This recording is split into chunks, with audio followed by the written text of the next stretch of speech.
Let me ask you something.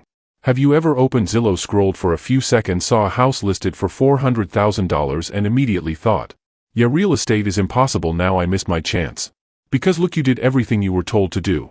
You went to school, you got a job, you saved some money, you avoided most stupid purchases. And yet buying a rental property still feels completely out of reach. Meanwhile, someone your age making about the same money as you just bought their second rental. And you are sitting there thinking, what am I missing? Here is the thing. Real estate is not dead in 2026. Most people are just playing the wrong game. And in this video I am going to walk you step by step through exactly how to buy your first rental property. Even if prices feel high, even if interest rates feel annoying, even if you do not feel ready. Because here is what most people do not realize. Your first rental property is not about getting rich. It is about changing how you think about money forever.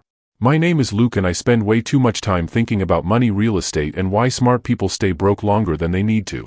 If you are someone who understands that saving alone is not enough, that you need assets, not just a paycheck, and you feel like everyone else figured this out before you, make sure to hit the subscribe button and give this video a thumbs up if this helps you. This channel is about building wealth the boring way, the realistic way, the repeatable way. No hype, no fake gurus, just math, psychology, and execution. Let us start by challenging a very common belief. Most people think, I will buy a rental property once I have more money. That sounds reasonable, but it is wrong.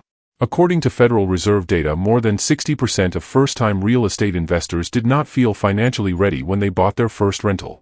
And here is the shocking part. Over 70% of millionaires in the United States own at least one income-producing property. And most of them bought their first one before they were making $100,000 a year. Here is what is actually happening. You do not become confident before buying a rental.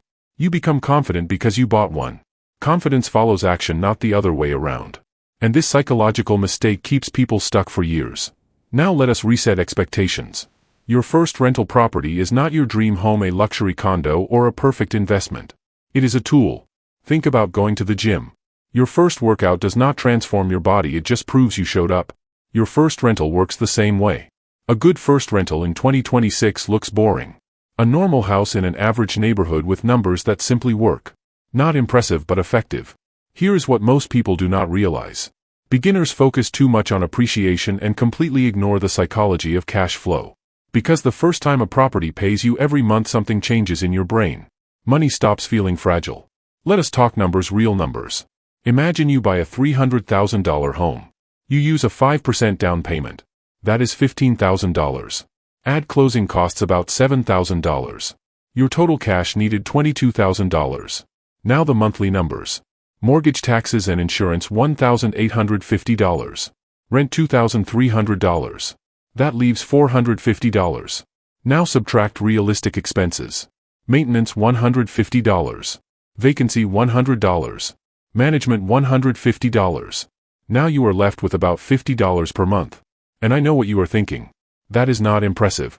But here is why it matters. You are controlling a $300,000 asset with $22,000. And someone else is paying it down for you. Historically, real estate in the United States appreciates about 3 to 4% per year. On a $300,000 home, that is roughly $9,000 to $12,000 per year. That is leverage used carefully. Now let us talk about why most people never start. It is not money. It is fear pretending to be logic. People say the market might crash, interest rates are high, tenants are stressful. But what is really happening is your brain trying to protect you from uncertainty. And unfortunately, wealth requires some tolerance for uncertainty. Here is what most people do not realize. Every year you wait, prices usually rise, rents usually rise. So waiting does not eliminate risk. It just changes the type of risk you take. The risk of action or the risk of staying stuck. Now let us go step by step. Step 1. Your financial foundation. You do not need perfection. You need functionality. A credit score above 660, stable income, and a few months of reserves. That is enough. Anything beyond that is usually procrastination. Step 2. Choose the right market. Not the cool one. You want landlord-friendly rules, population growth, and rents that make sense for prices. Boring markets build wealth. Exciting markets build stress. Step 3. Financing. This is where people get stuck. In 2026 you still have options. FHA, if you house hack, conventional loans with low down payments, long-term fixed rates. Your first deal should prioritize flexibility, not perfection. Banks trust action, not plans. Step 4. Deal analysis. Forget complicated spreadsheets. Ask 3 questions. Does it cash flow conservatively? Can I survive a bad year? Does this still work if life gets messy? If yes, move forward. Step 5. Execute imperfectly. You will feel uncomfortable, you will overthink, you will doubt yourself. That is normal. Growth feels uncomfortable. Here is the part no one tells you. Your first rental does not dramatically change your net worth. It changes your identity. You stop thinking maybe one day I will be wealthy, and start thinking I own income-producing assets.